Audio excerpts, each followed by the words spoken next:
निर्वाचन आयोगले मङ्सिर 4 गते हुने चुनावका लागि आजदेखि मतदाता नामावली सच्याउने समय दिएको छ। कान्तिपुर समाचारमा आज निलम्बित प्रधान न्यायाधीश चोलेन्द्र शमशेर जबरा विरुद्ध प्रमाणका रूपमा नेपाल बार एसोसिएसनले के पेश गर्यो त्यस सम्बन्धी सामग्री हामीसँग छ। काठमाडौँ महानगरपालिकाले हरेक वडामा एकजना डाक्टर र इन्जिनियर राख्ने अनि नारायणगढ बुटोल सडक खण्ड निर्माणको जिम्मा काम अलपत्र पार्ने पुरानै कम्पनीलाई अन्तर्राष्ट्रियमा 9 सेकेन्डमै ध्वस्त भए भारतको नोएडाका ट्विन टावर र खेलकुदमा बिग बासमा बिकेनन सन्दीप लगायतका समाचार। नमस्कार, अब मुख्य समाचार। केन्द्रदेखि गाउँसम्म चुनावी चहल पहल, दलहरू मापदण्ड तयार पार्न व्यस्त हुँदा मतदाता उम्मेदवारको पर्खाइमा मधेसमा उम्मेदवारी घोषणाको होड। प्रधान न्यायाधीश जबरा विरुद्ध नेपाल बारको 35 बुँदे अभियोग, त्रुटिपूर्ण फैसलादेखि भ्रष्टाचारका आरोप, नागरिकता विधेयक पुग्यो राष्ट्रिय सभाको विधायन समितिमा। विवादमै बित्यो सङ्घीय सरकारको 5 वर्ष, अस्थिरता र भागभण्डाको राजनीतिले जनताका मुद्दा छायामा, सुशासन र पारदर्शिता नारामै सीमित। पाकिस्तानमा बाढी पहिरोले बिचल्ली, एकै दिन 119 को मृत्यु, थप सहयोग गर्न विश्व समुदाय सामु इस्लामाबादको अपील। र केन्या विरुद्धको T20 अन्तर्राष्ट्रियमा नेपाल 4 विकेटले विजयी, 5 खेलको श्रृङ्खलामा 2-1 को अग्रता।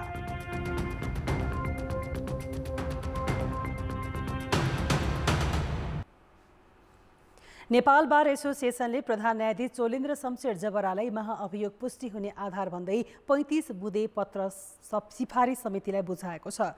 बारले संसदको महाअभियोग सिफारिस समितिलाई प्रमाण पुष्टि हुने कागजात भनेर प्रतिवेदन नै पेश गरेको हो। बारले प्रमाण भन्दै घुस प्रकरणमा मुछिएको, सर्वोच्चकै भवन निर्माणमा अनियमितता, कर्तव्यज्यानको मुद्दामा हेराफेरी गरेको आरोप बुदागत रूपमा समेटेको छ। यस्तै धेरै मुद्दामा मिलेमतो, बेन्च सपिङ र पदको दुरुपयोगका घटना समेत उल्लेख गरिएको छ। श्रीमती हत्या प्रकरणमा सशस्त्र प्रहरीका पूर्व DIG रञ्जन कोइरालाको जन्मकैद घटाई फैसला गरेको, प्रेरणा राज्य लक्ष्मी शाहको जग्गा प्रकरणको मुद्दामा मिलेमतो गरेको लगायतलाई प्रमाणको रूपमा समावेश गरिएको छ। रञ्जन कोइरालाको केस एउटा यसमा प्रमुख हो, प्रेरणा राणाको केस अर्को प्रमुख केस हो। यस्ता केसहरूमा उहाँले के गर्नुभयो भन्ने विषयमा फैसला समेत राखेर हामीले चाहिँ आज करिब 2 बन्डल कागज चाहिँ सङ्घीय संसदको महाभियोग समितिलाई हामीले बुझाएका छौँ। संसदको महाअभियोग सिफारिस समितिले भदौ 10 गते जबरा विरुद्ध महाअभियोग पुष्टि हुने प्रमाण पेश गर्न सार्वजनिक सूचना निकालेको थियो। जबरा विरुद्ध सत्तारूढ नेपाली काङ्ग्रेस र माओवादी केन्द्रका 98 जना सांसदले फागुन 1 गते महाअभियोग दर्ता गराएका थिए। त्यसयता जबरा निलम्बनमा छन्।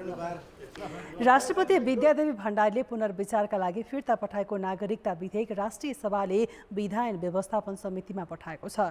समितिको बैठक भोलि बोलाइएको छ। राष्ट्रिय सभाको आज बसेको दोस्रो बैठकमा गृहमन्त्री बालकृष्ण खाँडले नेपाल नागरिकता संशोधन विधेयक 2079 लाई पुनर्विचारका लागि विधायन व्यवस्थापन समितिमा पठाइयोस् भन्ने प्रस्ताव पेश गरेका थिए। उक्त प्रस्ताव सर्वसम्मत पारित भएको हो। व्यवस्थापन समितिमा पठाइयोस् भन्ने प्रस्ताव प्रस्तुत गर्न अनुमति दिन्छु। सम्माननीय अध्यक्ष महोदयको अनुमतिले सम्माननीय राष्ट्रपतिबाट पुनर्विचारका लागि फिर्ता भई प्रतिनिधि सभाबाट सन्देशसहित प्राप्त नेपाल नागरिकता पहिलो संशोधन विधेयक 2079 लाई पुनर्विचारका लागि विधायन व्यवस्थापन समितिमा पठाइयोस् भन्ने प्रस्ताव सभा समक्ष पेश गर्दछु। धन्यवाद। माननीय सदस्यहरू, अब म नेपाल नागरिकता पहिलो संशोधन विधेयक 2079 लाई पुनर्विचारका लागि विधायन व्यवस्थापन समितिमा पठाइयोस् भन्ने प्रस्तावलाई निर्णयार्थ प्रस्तुत गर्दछु। यो प्रस्तावको पक्षमा हुने माननीय सदस्यले हुन्छ भन्नुहोला र यसको विपक्षमा हुने माननीय सदस्यहरूले हुन्न भन्नुहोला। यो प्रस्तावको पक्षमा हुने माननीय सदस्यले हुन्छ भन्नुहोस्। यो प्रस्तावको विपक्षमा हुने माननीय सदस्यले हुन्न भन्नुहोस्। हुन्न भन्ने आवाज सुनिएन, तसर्थ नेपाल नागरिकता पहिलो संशोधन विधेयक 2079 लाई पुनर्विचारका लागि विधायन व्यवस्थापन समितिमा पठाइयोस् भन्ने प्रस्ताव सर्वसम्मतिले स्वीकृत भएको घोषणा गर्दछु। माननीय सदस्यहरू, राष्ट्रिय सभाको अर्को बैठक 2079 साल भदौ 16 गते बिहिबार अपराह्न 2:59 बजे बस्ने गरी यो बैठक स्थगित हुन्छ। विधायन व्यवस्थापन समितिले विधेयकमा संशोधन गर्ने वा जस्ताको तस्तै पारित गर्नुपर्ने प्रतिवेदन राष्ट्रिय सभालाई दिनेछ। प्रतिनिधि सभाले छोटो प्रक्रियाबाट अघि बढाएको विधेयक राष्ट्रिय सभाले भने प्रक्रियासम्म लगेको हो। समितिको बैठक भोलि बोलाइएको छ। 15 सदस्यीय समितिमा सत्ता गठबन्धनको बहुमत रहेको छ। त्यसैले प्रक्रियागत रूपमा ढिला हुने भने देखिन्न। समितिले प्रतिवेदन दिएपछि विधेयक राष्ट्रिय सभामा निर्णयार्थ प्रस्तुत हुनेछ। राष्ट्रपतिले प्रमाणीकरणका लागि प्राप्त भएको 14 दिनपछि साउन 29 गते 8 पृष्ठ लामो सन्देशसहित विधेयक पुनर्विचारका लागि प्रतिनिधि सभामा फिर्ता पठाएकी थिइन्। तर सत्ता पक्षको बहुमत भएकाले प्रतिनिधि सभाले भदौ 2 गतेको बैठकबाट विधेयकलाई जस्ताको तस्तै पारित गरिसकेको छ। वैवाहिक अङ्गीकृतलाई नागरिकता दिने विषयमा प्रमुख प्रतिपक्ष नेकपा एमाले सरकारको प्रस्तावमा असहमति राख्दै आएको छ। 5 वर्ष अघिको चुनावमा राजनैतिक दलहरूले सुशासन र पारदर्शिताको नारा जोडतोडले लगाए।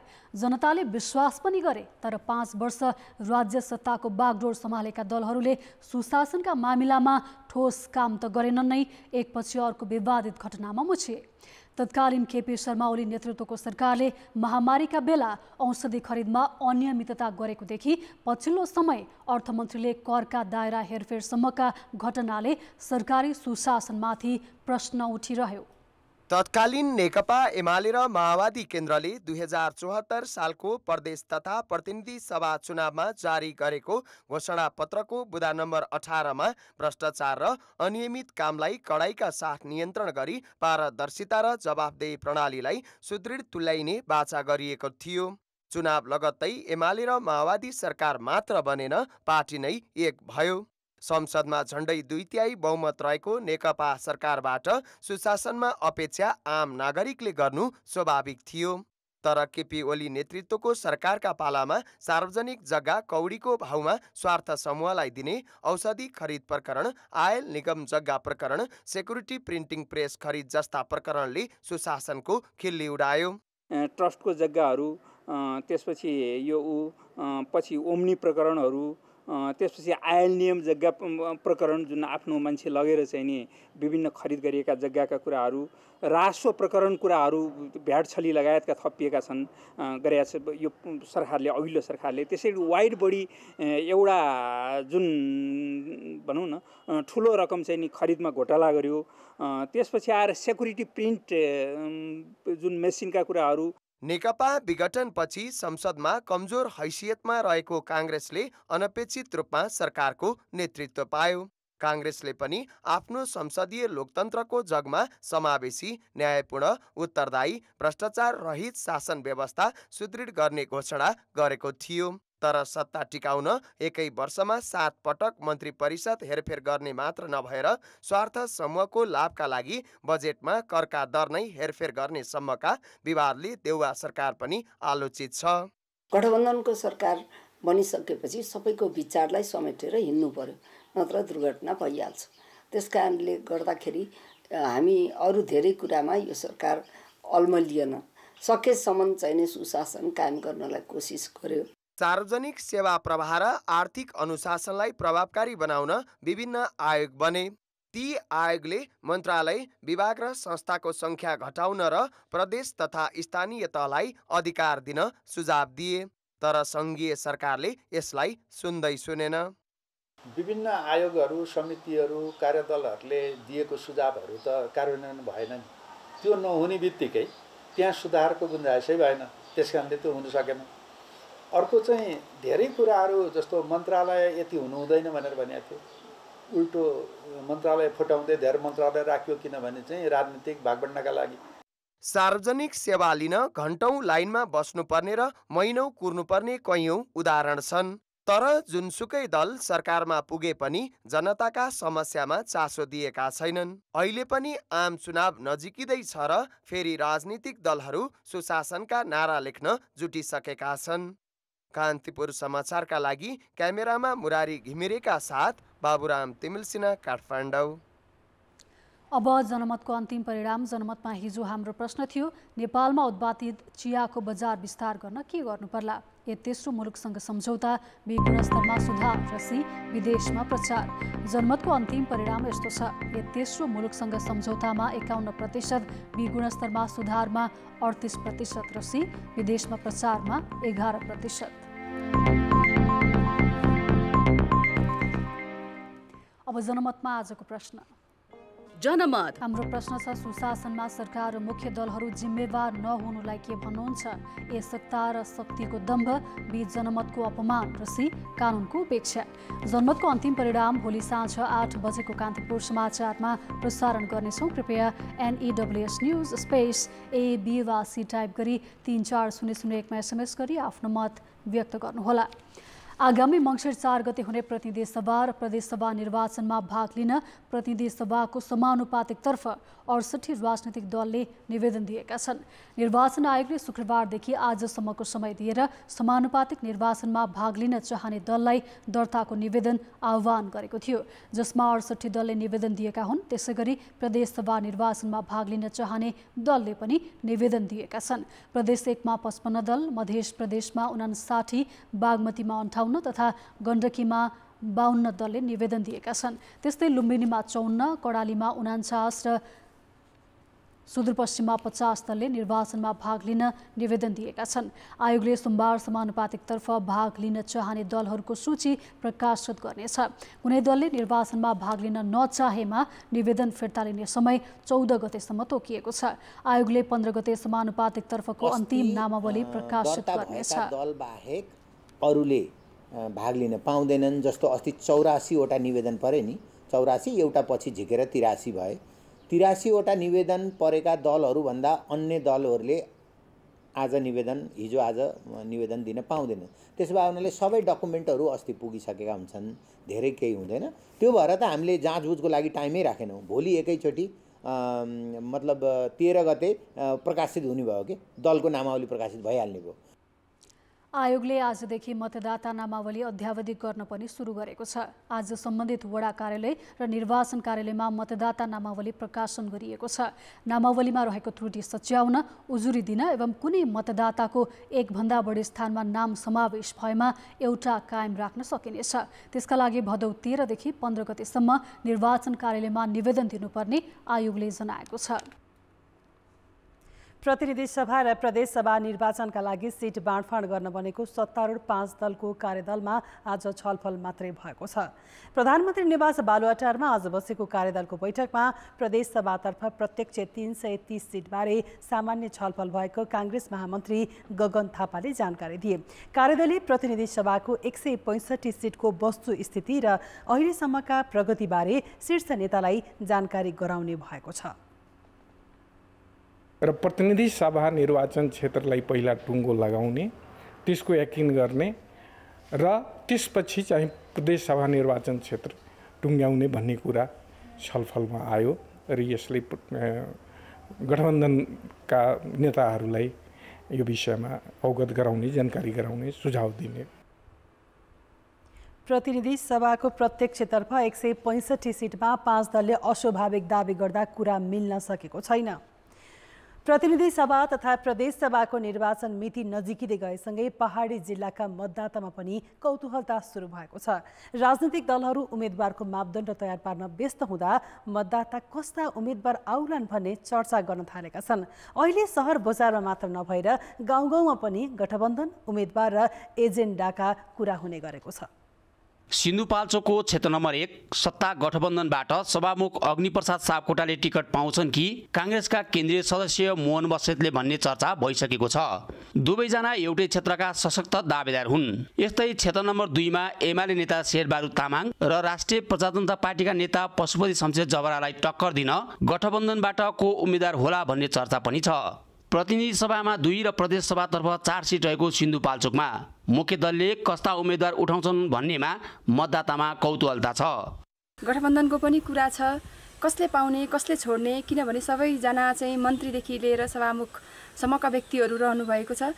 त्यसो त दोलखा, रामेछाप, सिन्धुली लगायतका जिल्लामा पनि कुन दलले कसलाई उम्मेदवार बनाउलान् भनेर मतदाता आकलन गर्न थालिसकेका छन्। प्रतिनिधि सभातर्फ 1 र प्रदेश सभातर्फ 2 निर्वाचन क्षेत्र रहेको दोलखामा कांग्रेसका 3 जना केन्द्रीय सदस्य र एमालेबाट पूर्व मन्त्री भइसकेकाहरू नै चुनावी मैदानमा आउँछन् या कोही नयाँ उम्मेदवार आउँछन् भन्ने चर्चा छ। यस्तै कौतूहलता रामेछापमा पनि छ। काम गर्न सक्षम र राष्ट्रमा नेतृत्वदायी भूमिका निर्वाह गर्न सक्ने, जिल्ला मात्र नभएर समग्र देश र विदेशमा समेत समुन्नत भूमिका निर्वाह गर्न सक्ने, समुन्नत नेतृत्व लिन सक्ने व्यक्तित्व आवश्यक पर्छ। यसैगरी सिन्धुली क्षेत्र नम्बर 2 मा माओवादीका उपमहासचिव हरिबोल गजुरेलका कारण चर्चामा छ।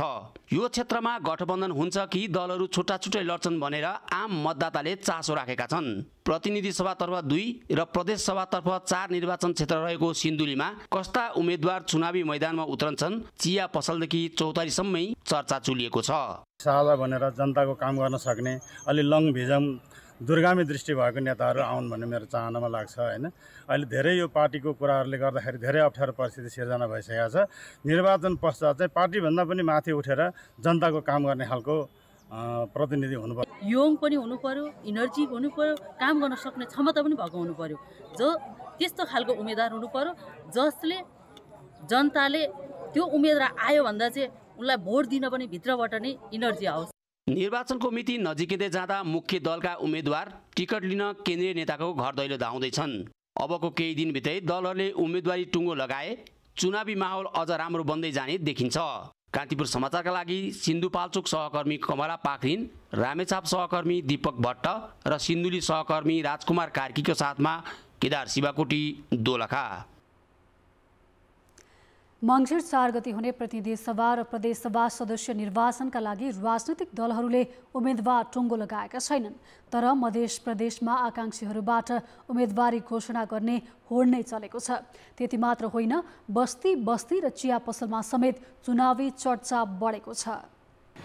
मध्य प्रदेशका सहर मात्र नभए ग्रामीण क्षेत्रका चौक चौराहामा पनि प्रत्येक बिहान चिया पिउनेहरूको जमघट हुन्छ। यसरी नै सधैँ भेटघाट हुने चिया पसलमा अहिले घराइसी र व्यक्तिगत भन्दा पनि मङ्सिर 4 गते हुने निर्वाचनका विषयमा बढी कुरा हुने गरेको पाइन्छ। जतातिर आबद्ध छन् त्यतैको उम्मेदवारलाई भोट गरौँ भनेर एउटा स्लोगनको रूपमा पनि भने एउटा मोटिभेसनल कुराहरू पनि उठाइरहेको हुन्छ। र मैले धेरै मान्छे यस्तो पनि पाएँ, होइन यसपालि यस्तो मान्छे हुनु पर्यो कि जसले साँच्चीकै यो क्षेत्रमा काम गरोस्, जनतालाई हेर्ने मान्छे हुनुपर्छ। गठबंधन सब हो रहा है, अब केकरा उम्मीदवार देते नहीं देते सेहो अब हमरा सबके था नहीं, लेकिन इस तो जरूर सुने छिए जे क्षेत्र में जे 3टा उम्मेदवार है। मध्य प्रदेशमा उम्मेदवारी घोषणा गर्ने होड पनि चलेको छ। कसैले मतदातालाई भेटेर त कतिपयले सामाजिक सञ्जाल मार्फत उम्मेदवारी घोषणा गरिरहेका छन्। उम्मेदवारी घोषणा गर्नेहरूमा बहालवाला जनप्रतिनिधिदेखि विगतमा पराजित भएकाहरू सम्म छन्। 64 सालदेखि मेरो निरन्तर भेटघाट यसरी जनतासँग भइराखेको छ। अहिले चुनाव नजिकै भएर मात्रै होइन, एक महिनाभित्र मैले सधैँ यसरी कहिले कुन वार्डमा, कहिले कुन वार्डमा, कहिले कुन टोलमा भेट्दै गरेको छु। सत्ता गठबन्धनहरूबीच सिट बाँडफाँडको टुङ्गो लाग्न नसके पनि आकाङ्क्षीको सूची लामै देखिन्छ। टिकट हात पार्नका लागि नेताहरूको दौडधुप एकातिर बढेको छ भने अर्कोतर्फ पार्टी नेतृत्वलाई दबाव र प्रभावमा पार्ने काम पनि हुन थालेको छ। उम्मेदवारका नामहरू सिफारिसदेखि लिएर बुथ कमिटीदेखि पालिका कमिटी, जिल्ला कमिटी, क्षेत्र कमिटी, यो सबैलाई हामी दुरुस्त पार्दै अगाडि बढ्ने, यो आउने चुनावमा गठबन्धनभित्र जुन सिट पाए तापनि पार्टीको एउटा वैकल्पिक शक्तिको रूपमा यो देशमा पार्टी हाम्रो अगाडि बढिरहेको। मध्य प्रदेशमा 33,31,000 भन्दा बढी मतदाता छन्। भौगोलिक रूपमा सानो र सुगम, बाक्लो जनघनत्व र घना बस्ती रहेको मध्य प्रदेशका 8 जिल्लामा प्रतिनिधि सभाका लागि 32 र प्रदेश सभाका लागि 64 वटा निर्वाचन क्षेत्र छन्। कतिपय पार्टीहरूले सम्भावित उम्मेदवारहरूको नाम सिफारिस गर्न थालेका छन् भने कतिपय पार्टीले अगुवा कार्यकर्ता भेला लगायतका अभियानहरू समेत चलाउन थालेका छन्। कान्तिपुर समाचारका लागि सहकर्मी अमरकान्त ठाकुर र बिर्खेश यादवका साथ अनिल मिश्र, जनकपुर धाम, धनुषा। सत्तारूढ 5 दल मिलेर चुनावमा जाने भएपछि नेकपा एमाले गठबन्धनको सामना गर्नुपर्ने देखिएको छ। उसले प्रतिनिधि सभा र प्रदेशसभाका सबै निर्वाचन क्षेत्रबाट उम्मेदवारको नाम सिफारिस गर्न मातहतका कमिटीलाई निर्देशन दिइसकेको छ।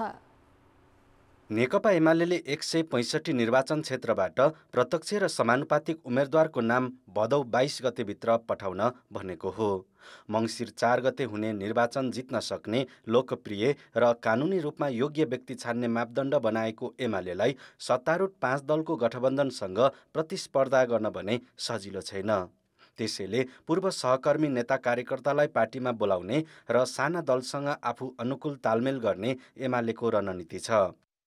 मत कसरी अभिवृद्धि गर्ने, मत कसरी सुरक्षित गर्ने, यसको चाँजो मिलाउनुपर्छ। स्थानीय तहमा कमिटीहरू छन्। हामी सबै निर्वाचन परिचालन कमिटीका साथीहरूले स्थानीय कमिटीहरू छन्, पार्टी कमिटीहरू छन्, जनवर्गीय सङ्गठनका कमिटीहरू छन्।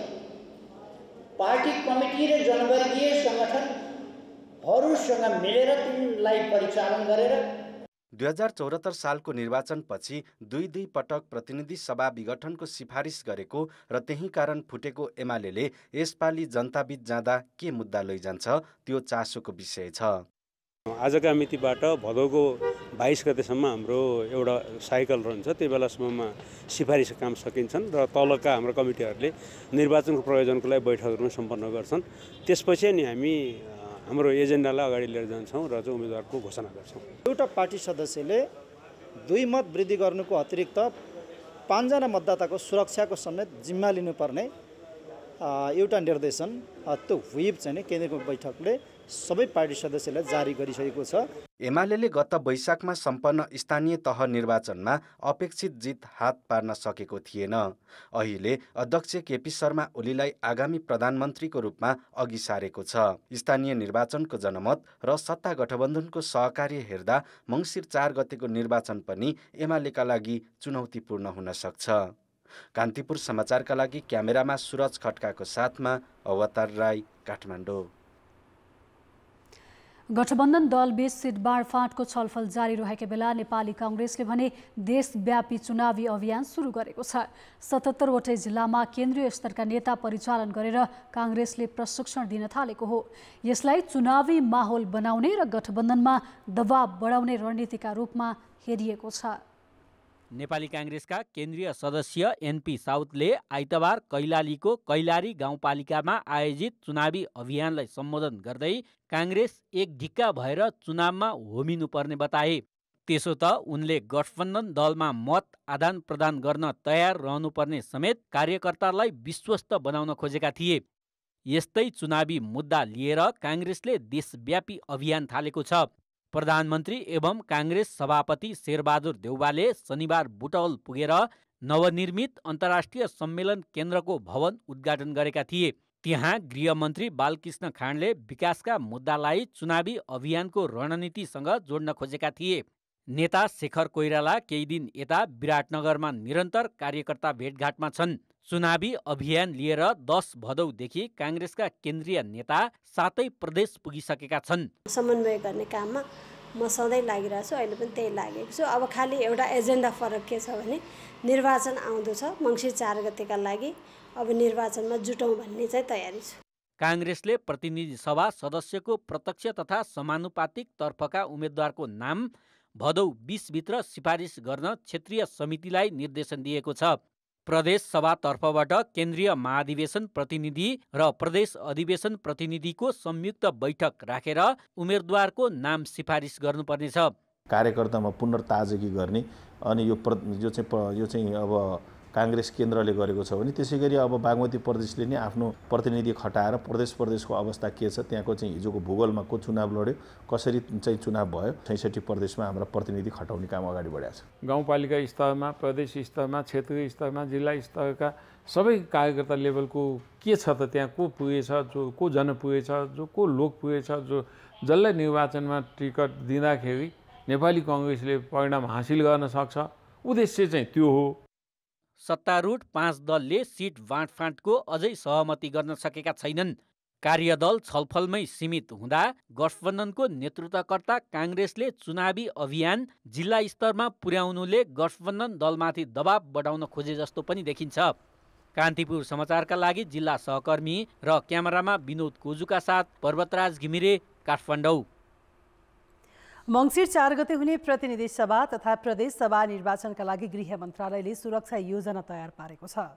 गत स्थानीय तह निर्वाचनमा 1 लाख म्यादी प्रहरीसहित 2,60,000 सुरक्षाकर्मी परिचालन भएकोमा 20,000 म्यादी थप गर्ने सरकारी तयारी छ। प्रतिनिधि सभा तथा प्रदेश सभाको मतदान एकैपटक हुने भएकाले थप 20,000 म्यादी प्रहरी आवश्यक पर्ने गृहले जनाएको छ।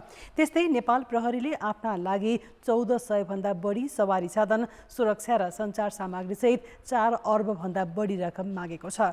स्थानीय तह निर्वाचनमा सुरक्षा सामग्री खरिदका लागि गृह मन्त्रालयले 18 अर्ब मागे पनि 4 अर्ब मात्रै पाएको छ। अहिले नेपाल प्रहरीले मात्रै 4 अर्बभन्दा बढी रकम माग गरेको छ, जसमा 1400 भन्दा बढी सवारी साधन, सुरक्षा र सञ्चार सामग्री समेटिएका छन्। गृहले यसपटक 18 अर्ब हाराहारीमै रकम आवश्यक पर्ने भए पनि एकिन तथ्याङ्क भने खुलाएको छैन।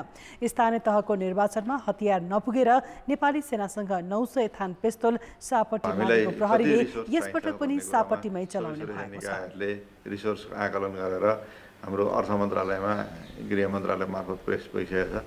खास गरी अहिलेको अवस्था हेर्दा र विगतको निर्वाचनको अनुभवलाई समेत हेर्दाखेरि हामीले गाडी नभई नहुने, त्यसपछि सञ्चार साधनहरू नभई नहुने भनेर र त्यसपछि हाम्रो खाजा भत्ता, म्यादी प्रहरीहरूलाई दिने भत्ता, प्रहरीलाई दिने अतिरिक्त भत्ता, हामी कर्मचारीलाई दिने अतिरिक्त भत्ताहरू लगायतको रकमहरू माग गरेको छ। त्यस्तै नेपाल प्रहरी र सशस्त्र प्रहरी बलले निर्वाचन अघि मातहतका कर्मचारीलाई राजीनामा दिन रोक लगाएका छन्। अब जनताको आवाज। आज हामीले 7 प्रदेशमा सोधेका छौँ, राजनीतिक दलहरूले कस्ता उम्मेदवार छनौट गर्नु पर्ला? जनताको आवाज। कहीँ कलङ्क नलागा हजुर हजुर भनेर भोट माग्न जाने र पछि फेरि फर्केर नजाने खालका पनि हुनु भएन। देशको लागि हेर्न सक्नु, वैदेशिक रोजगारलाई कम गर्ने, परिवर्तन चाहने चाहिँ युवकहरू, रोजगारी गराउने, विकासका कामहरूमा भ्रष्टाचार नगर्ने खालको, नेपाल नबिग्रियोस्, आफ्नो देश बुनोस् भन्ने मात्रै चाहिएको छ। पुराना दोहोरिएका अनुहारहरूलाई कम गर्दा राम्रो। युवाहरूलाई उम्मेदवार बनाउनु पर्छ। खिलमा गएर आफै खटेर अरूलाई गराउने होइन कि आफूले पनि गर्ने। समस्या बुझ्ने सङ्गठित रूपले त्यो देशलाई लुट्ने काम गर्नु भएन। असल उम्मेदवार सबैको मनोभावना बुझ्ने, जनताका दिनौँ हुने गतिविधिहरूलाई सहज गर्ने खालका, देश मेरो हो र म पनि यहीँ बस्छु भन्ने खालको नेता चाहिएको छ। स्वतन्त्र उम्मेदवारहरूको चाहिँ हाबी हुनुपर्छ, भ्रष्टाचारी नगर्ने, देश र जनताको लागि काम गरून् भन्ने हामीलाई चाहिँ हाम्रो चाहिँ सोचाइ त यो देशलाई कस्तो बनाउने भन्ने खालको भिजन भएको, देशकै विकास गर्न सक्ने जनउत्तरदायित्व होस्। भूगोल बुझेका चाहिँ उम्मेदवारहरू छनौट गर्नु, राज्यप्रति इमान्दारिता भएको, राजनीति अवस्थालाई सुधार गर्दै देशको अग्र स्थानमा विकास गरी आर्थिक स्रोतसम्म जुटाउन सक्ने क्षमता भएको नेता चाहिँ पार्टीले चाहिँ छानेको राम्रो हो। अर्थ र विकास। सरकारले नारायणगढ बुटवल सडक खण्ड निर्माणको काम पुरानै ठेकेदार कम्पनीलाई सुम्पेको छ। तोकिएको समयमा निश्चित काम गर्ने शर्तसहित पुरानै ठेकेदार company China state construction engineering कर्पोरेसनलाई नै पुनः म्याद थप गरिदिएको हो। काम उसले गर्नै खोज्यो हो भने त 3 महिनामा रिजल्ट देखाउनु पर्यो, नत्र चाहिँ ठेक्का तोडेर चाहिँ हाम्रो मन्त्रालय चाहिँ सडक विभाग चाहिँ त्यसमा कुनै कसर हामी छोड्दैनौँ, ठेक्का तोड्छौँ, कारवाही गर्छौँ, जे गर्नुपर्ने छ नियम बमोजिम गर्छौँ। अब काम प्रगति देखाइहाल्यो 3 महिनामा भने त्यो चाहिँ अनुसार नियमानुसार पाउने चाहिँ हामी म्याद थप्छौँ। यसअघि मन्त्री राईले नै चिनिया ठेकेदार कम्पनीसँगको ठेक्का तोडेर नयाँलाई दिने बताएका थिए, तर दाताका शर्त र कानुनी उल्झन देखाएर फेरि पुरानै कम्पनीलाई काम सुम्पिएको हो। नारायणगढ बुटवल 113 किलोमिटर सडक विस्तारका लागि 4 वर्षअघि 16 अर्ब 79 करोडमा ठेक्का लागेको थियो। तोकिएको अवधिमा 20% पनि काम गर्न नसकेको भन्दै ठेक्का तोड्न संसदको विकास समितिले सुझाव समेत दिएको थियो। जलविद्युत आयोजनाका प्रवर्धकहरूले 10 वर्षसम्म आयोजनाको सेयर बेच्न नपाइने व्यवस्था तत्काल कार्यान्वयनमा नजाने ऊर्जा मन्त्रालयले जनाएको छ। मन्त्रालयले गठन गरेको कार्यदलले यस्तो व्यवस्था सुझाव दिएको हो, तर निजी क्षेत्रका आयोजना प्रवर्धकहरूले विरोध गरेपछि मन्त्रालय पछि हटेको हो। ऊर्जा मन्त्रालयले गत साउन 17 गते जलविद्युत आयोजनाको विकास र उत्पादन अनुमति पत्र सम्बन्धमा अध्ययन गर्न कार्यदल गठन गरेको थियो। सबै कुरो ओपन गर्दाखेरि अलिकति रेस्ट्रिक्सन पनि राख्यो भने पिपी गर्नै आउँदैन र पिपी जसले गर्छ उसले बनाउँछ भन्ने लाइनमा छलफल भयो। त्यो ऐन नियम अहिलेको एक्जिस्टिङ ऐन नियमले दिँदैन रहेछ।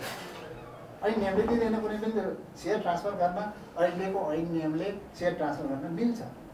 त्यो भएको हुनाले उहाँले यहाँको मन्त्रालयको चाहिँ के अरे हाम्रो कानुन सबै कानुन बसेर यो कुनै हालतमा मिल्दैन, नमिलेपछि हाम्रो एउटा सजेसनको रूपमा रहोस् भनेर सजेसन दिएको विषय हो। काठमाडौँ महानगरपालिकाले 32वटै ओडामा एक-एकजना जेनरल फिजिसियन डाक्टर र नर्स राख्ने भएको छ। आज बसेको नगर कार्यपालिकाको 8औं बैठकले प्रमुख बालेन्द्र शाहको प्रस्ताव पारित गरेको हो। यसअनुसार सबै ओडामा क्लिनिक सञ्चालनका लागि एमडीजीपी डाक्टर र नर्स करार सेवामा राखिनेछ। विकास निर्माणका कामको अनुगमन गर्न सबै ओडामा इन्जिनियर पनि राखिने भएको छ।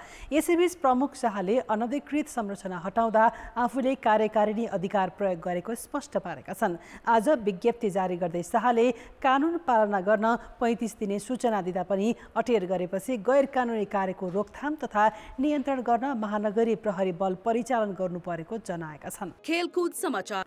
कान्तिपुर खेलकुद समाचारमा स्वागत छ। नेपालले घरेलु टोली केन्या विरुद्धको तेस्रो टी20 4 विकेटले जितेको छ। 5 खेलको सिरिजमा नेपाल पुनः 2-1 को अग्रता बनाउन सफल भएको छ। जिमखाना क्लब क्रिकेट मैदानमा टस जितेर पहिले ब्याटिङ गरेको जिम्बाब्वेले निर्धारित 20 ओभरमा मात्र 2 विकेटको क्षतिमा 156 रन बनायो। कसिलो बोलिङसहित नेपालले मध्यम सुरुवात गरे पनि पावर प्ले पछि विकेट विहीन बन्दा केन्याले गतिलो स्कोर खडा गरेको थियो। 5औं ओभरमा सोमपाल कामीले सुखदेव सिंहलाई 14 रनमा आउट गराए। लगत्तै आदिल आलमले कोलिन ओबुयालाई 8 रनमा बोल्ड गरे, तर मध्यक्रमका सकिब पटेल र इरफान करिमले तेस्रो विकेटका लागि 127 रनको साझेदारी गरे। रकिबले 73 रनको अभिजित पारी खेले। इरफानले अभिजित 55 रन जोडे।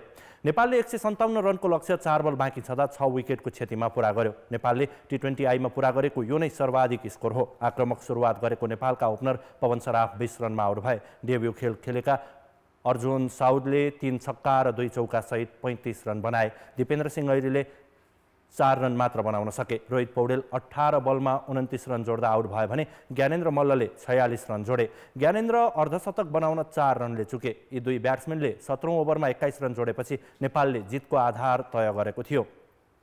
आदिल रसिदले विस्फोटक पारी खेल्दै 7 बलमा 16 रन बनाउँदा आरिफ शेख 4 रनमा नट आउट रहे। यसअघि पहिलो खेलमा नेपाल 5 विकेटले विजयी हुँदा दोस्रो खेलमा 18 रनले हारेको थियो। चौथो खेल भोलि हुनेछ। नेपाली राष्ट्रिय क्रिकेट टिमका कप्तान सन्दीप लामिछाने बिग बास लिगको ड्राफ्टमा अनसोल्ड भएका छन्। यस्तै अर्का खेलाडी सुभाष खकुरेललाई पनि कुनै टिमले लिएनन्। यसअघि 4 संस्करणको बिग बास लिग खेलिसकेका सन्दीप यसपटक भने नबिकेका हुन्। बिग बासमा पहिलो पटक ड्राफ्टबाट खेलाडी छनौट गरिएको हो। 24 विदेशी खेलाडीका लागि ड्राफ्ट भएको थियो। सुभाष भने पहिलो पटक बिग बासको ड्राफ्टमा अटाएका थिए। सन्दीपले बिग बासका 43 खेलमा 48 विकेट लिएका छन्। यसअघि सन्दीपले 2 पटक मेलबर्न स्टार र 2 संस्करण हार्वर्ड हरिकेन्समा खेलेका थिए। श्रीलङ्कामा हुने साफ अन्डर 17 च्याम्पियनसिपका लागि नेपाली टिम घोषणा भएको छ। प्रशिक्षक उर्जन श्रेष्ठले अर्को सातादेखि हुने प्रतियोगिताका लागि 23 सदस्यीय टिम घोषणा गरेका हुन्। एन्फाले 1500 बढी खेलाडी बीच खुला प्रतिस्पर्धा गराएर टिम छनौट गरेको हो। पहिलो चरणमा 60 खेलाडी छनौट भएका थिए। एन्फा एकाडेमी धरान र बुटवलका खेलाडी सहितले दोस्रो चरणमा अभ्यास गरेका थिए। त्यसपछिका 2 चरण पार गर्दै अन्तिम टोली निर्माण गरिएको हो। टिमले एएफसी U17 एसिया कप छनौट समेत खेल्नेछ। अन्डर 17 भदौ 20 देखि भदौ 29 गतेसम्म हुनेछ। नेपाल समूह बीमा भारत र भुटान सँगै रहेको छ। समूह एमा श्रीलङ्का, मालदिप्स र बङ्गलादेश छन्। नेपालले पहिलो खेलमा भुटानको सामना गर्नेछ। खेलकुद समाचार अहिलेलाई यति नै। अब मौसम सम्बन्धी जानकारी।